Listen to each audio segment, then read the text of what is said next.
Bonjour Geneviève, bonjour Pierre. Bonjour. Est-ce que vous pouvez nous expliquer un peu qu'est-ce que c'est cette rencontre-là aujourd'hui? Ben, les deux rencontres, hein, parce qu'il y a une rencontre qui est prévue cet après-midi et est avec les organismes, c'est ça? Et en soirée, ça va être avec plutôt les citoyens. Ce sont des ateliers où on va discuter. C'est oui, des consultations, mais on va se mettre en mode travail ensemble. On va se mettre en mode discussion. Donc, l'idée, c'est d'arriver à travers l'échange d'idées, à travers le point de vue de tout le monde, à dégager ce qui serait le plus consensuel ou les meilleurs compromis par rapport à l'intégration de futurs projets d'énergie sur notre territoire. Puis, évidemment, on entend beaucoup parler des éoliennes, mais là, on le prend plus large. Hein? Ce qu'on veut, c'est réfléchir sur les énergies renouvelables. Donc, on va parler de biomasse, on va parler de solaire, on va parler d'éoliennes, on va explorer tout ça ensemble. Est-ce que ça a été une demande citoyenne ou justement des gens concernés du milieu qui a fait que vous avez décidé de faire ça, ces rencontres-là? Ben non, nous, on avait déjà initialement planifié tout ça, parce que ce qu'on veut justement, c'est être à l'avant de tout projet, c'est-à-dire avoir déjà déterminé nos conditions, comment on veut réussir à avoir des éoliennes, d'autres types de projets d'énergie renouvelable. Alors, c'est qu'on est en avant sur tout, demande en nous de faire un projet quelconque. Puis, on a décidé qu'on voulait être le plus ouvert, le plus transparent possible. C'est de cette façon-là qu'on a décidé. Ouais. Il y avait deux moments clés de prévu. Le 20 juin dernier, il y a eu une première assemblée d'information. Donc, on avait des experts d'Hydro-Québec, on avait la MRC qui présentait sa démarche, mais il y avait aussi des gens, des spécialistes des différents types d'énergie renouvelable qui étaient là comme un salon où les gens pouvaient aller se renseigner. La deuxième étape, c'est la discussion qu'on va avoir aujourd'hui, comme disait Pierre, avec les groupes, avec les organismes, les différents acteurs du territoire, puis avec nos citoyens. Et qu'est-ce que vous vous attendez? Est-ce que vous avez une grande participation des gens du milieu? On devrait avoir une quarantaine d'organismes, puis on s'attend entre 40 et 50 citoyens. C'était sur inscription. Donc, nous, on n'a pas fait de sélection. C'était vraiment qui est intéressé peut s'inscrire. Et il va y avoir une deuxième étape qui est un sondage en ligne, donc une consultation web où là, vraiment, l'ensemble des gens qui n'ont pas pu être là aujourd'hui vont pouvoir aussi donner leur avis sur les mêmes sujets. Fait que ça se fait en deux étapes, donc une quarantaine d'organismes aujourd'hui, mais après ça, probablement encore plus nombreux, là, ceux qui vont. Est-ce que les gens, si des gens ont des questions, est-ce qu'il y a des périodes de questions prévues? Ils vont pouvoir les adresser un peu tout au long. On va fonctionner dans un modèle qui s'appelle le Word Café, où les gens vont pouvoir déposer leurs préoccupations.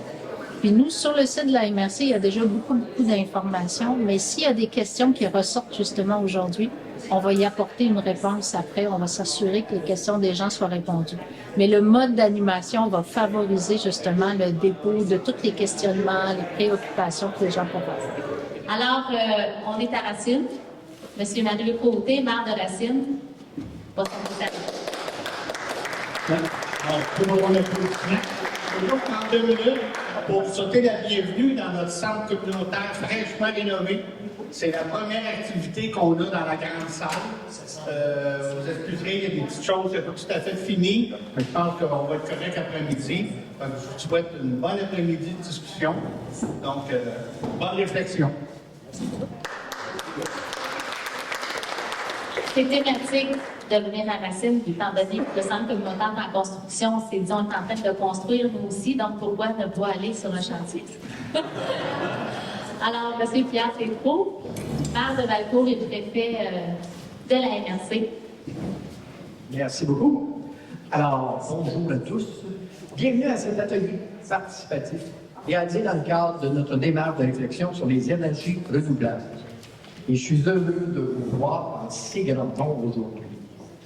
Nous avons 2 heures devant nous pour discuter ensemble de conditions d'intégration.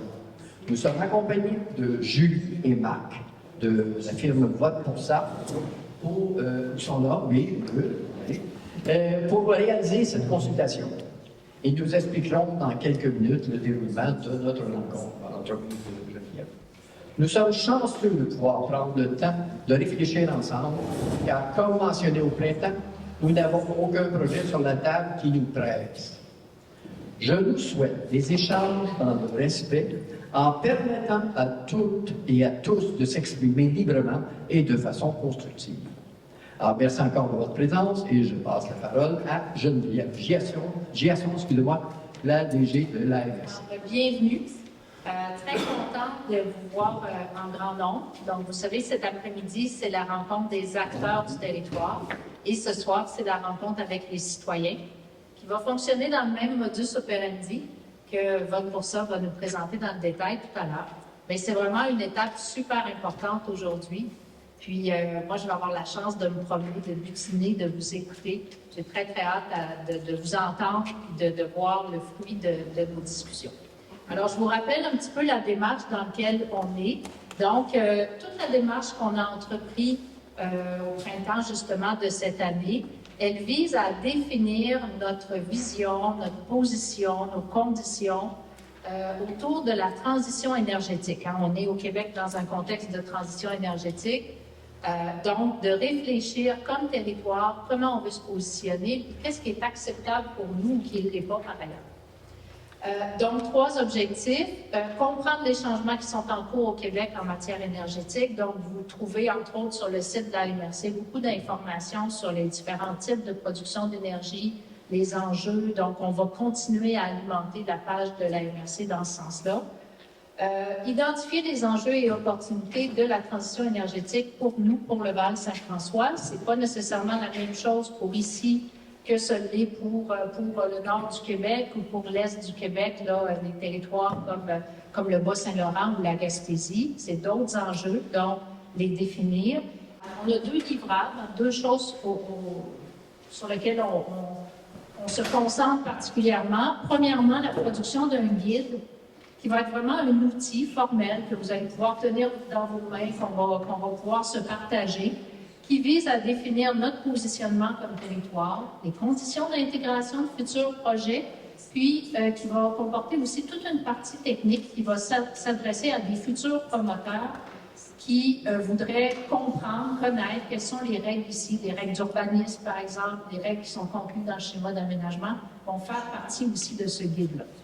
Notre autre livrable, c'est de l'information. Donc, on a déjà commencé à en mettre, mais on va continuer à le faire jusqu'à la fin de cette année sur le site de la MRC. Donc, il y a des cellules de travail. Hein, vous voyez une cellule sur les conditions d'intégration, gestion de projet, participation et retombées, puis une autre cellule plus sur la diffusion communication. Je vous les nomme parce qu'aujourd'hui, c'est la cellule sur les conditions d'intégration qui a conçu cet événement-là, qui a interpellé des firmes pour identifier Vote pour ça, donc qui va nous accompagner aujourd'hui, puis travailler toute la conception de l'événement avec Vote pour ça. Donc, il y a du travail de gens derrière ça, et je tiens à le souligner parce que ça a été pensé à plusieurs cerveaux. Donc, l'échéancier, encore là pour rappel, alors vous vous rappelez, le 20 juin, on a tenu une rencontre d'information, ça s'est fait à Windsor. Donc, certaines d'entre vous y étiez. Et on avait dit à ce moment-là, bien, éventuellement, au mois de novembre, octobre-novembre, on va tenir des ateliers. Donc, c'est aujourd'hui, le 12 novembre, qu'ont lieu ces ateliers-là. Puis, on s'attend à ce que le guide, la plupart de son contenu, soit prêt pour le mois de février-mars. Puis, on souhaite éventuellement que ça soit formellement adopté par le Conseil, donc soit le Conseil de février ou le Conseil de mars. Comme vous pouvez vous douter, dans toute cette transition énergétique, les enjeux d'acceptabilité sociale sont quand même importants. Il faut bien les réfléchir. Il faut se donner cet espace pour pouvoir discuter. Et on porte cette responsabilité avec une grande conscience, une grande diligence, mais aussi avec une belle excitation parce que c'est un dossier si essentiel pour le Québec et vous êtes en quelque sorte un peu précurseur en travaillant sur ce guide-là. Donc, nous, on espère, en plus d'avoir eu la confiance de la MRC, de travailler la confiance envers vous pour s'assurer qu'on puisse être un bon reflet de vos opinions, de vos préoccupations, la préoccupation des citoyens et que le guide puisse bien transférer ces perceptions, ces conditions que vous nous nommez de façon à ce que ça puisse encadrer des projets concrètement, tangiblement dans l'avenir. Donc, pour cette confiance-là, c'est un peu vous présenter très rapidement qui est votre Boursa. Donc, on est une organisation sans but lucratif qui a comme mission de favoriser l'acceptabilité sociale de différents projets.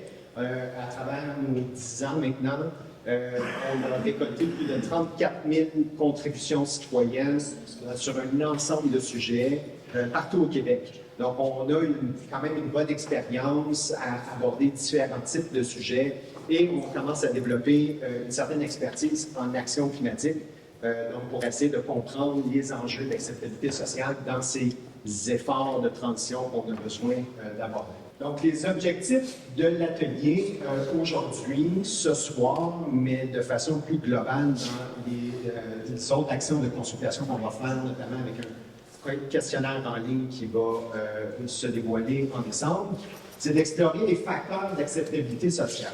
Donc, c'est quoi les facteurs d'acceptabilité sociale?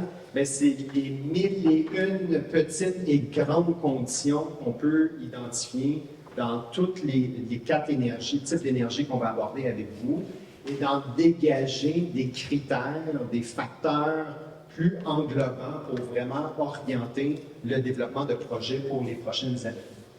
On veut encourager un dialogue ouvert, donc on a inévitablement des personnes qui sont pour certaines énergies, qui sont contre d'autres énergies.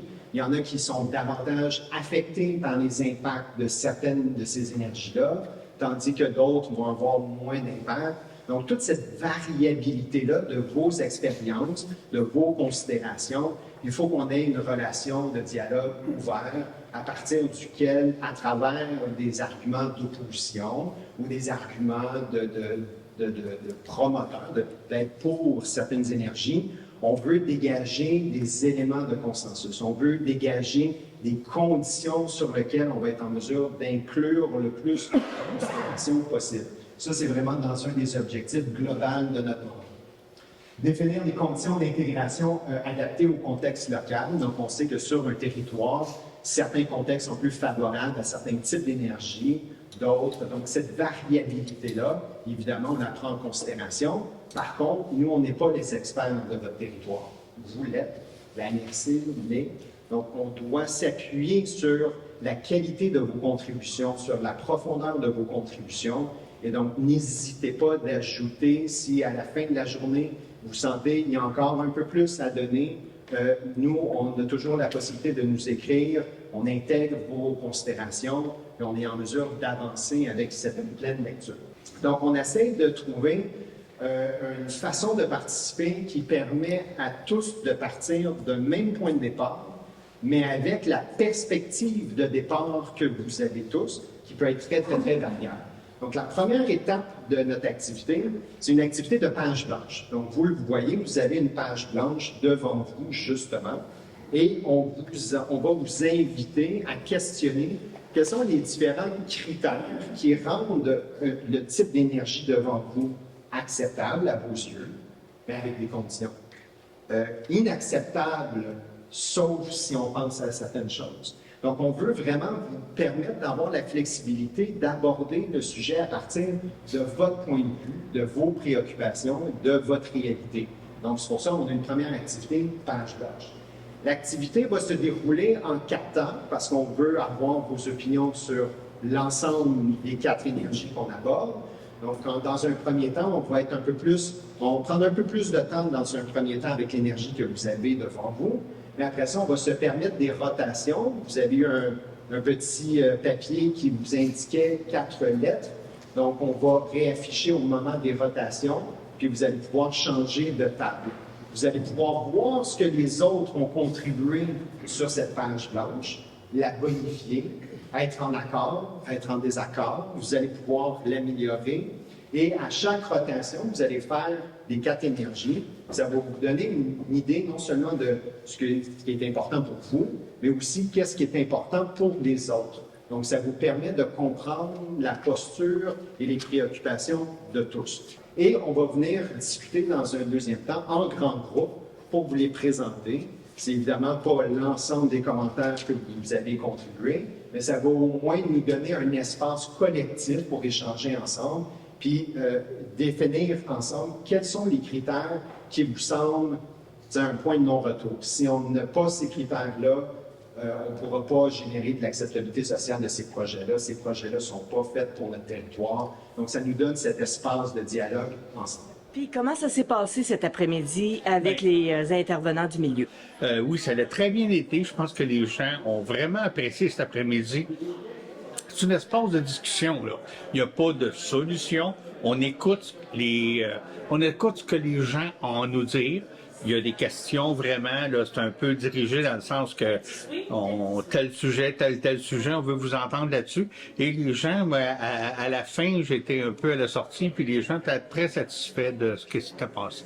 Ils étaient contents d'avoir eu l'occasion justement de faire cet exercice-là. Puis de s'exprimer. Puis de s'exprimer, parce que c'était ça le but, hein? C'est exactement le but, c'est d'entendre les idées des gens sur l'histoire de... on va même plus loin que l'éolienne. On va sur les énergies renouvelables.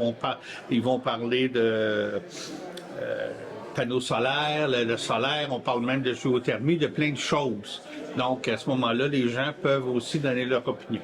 À partir de là, après ce soir, est-ce que la MRC va faire un genre de post-mortem avec ça? Et éventuellement, on va avoir un résumé de tout ça. Ils vont avoir, à partir du 2 décembre, c'est sur le site de la MRC, ils vont avoir un questionnaire en ligne, un peu en lien avec ce qui s'est passé. Et il y aura d'autres types de consultations. Tout n'est pas tout défini, on évolue là-dedans, là, puis on veut vraiment avoir le pouls des gens, le meilleur pouls possible. Donc là, c'est les consultations ce soir. Le mois de décembre, à partir du 2 décembre, il y a un questionnaire en ligne. Après ça, il y aura autre chose. Ils vont même le dire ce soir là, que c'est pas une finalité. Et j'étais très heureux d'accueillir tout le monde dans notre nouveau centre communautaire. Et je vous invite aussi à venir le visiter le 29 dans le cadre d'un 4 à 7. Eh ben, merci Mario. Puis oui, elle est belle, la salle communautaire. Merci.